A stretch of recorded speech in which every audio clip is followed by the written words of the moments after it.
In this video, I'm going to show you how to delete transaction history in Google Pay.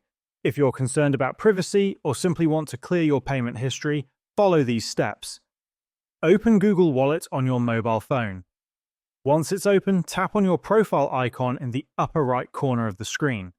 From the options that appear, tap on your Data in Wallet, located just above Wallet Settings.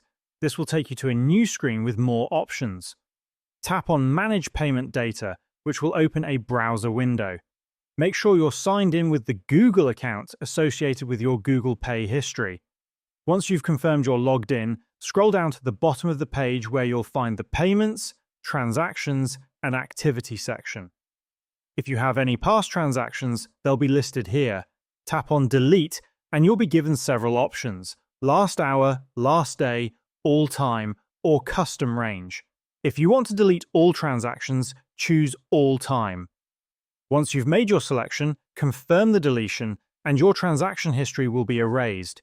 This is how you can manage and delete your transaction history in Google Pay quickly and easily.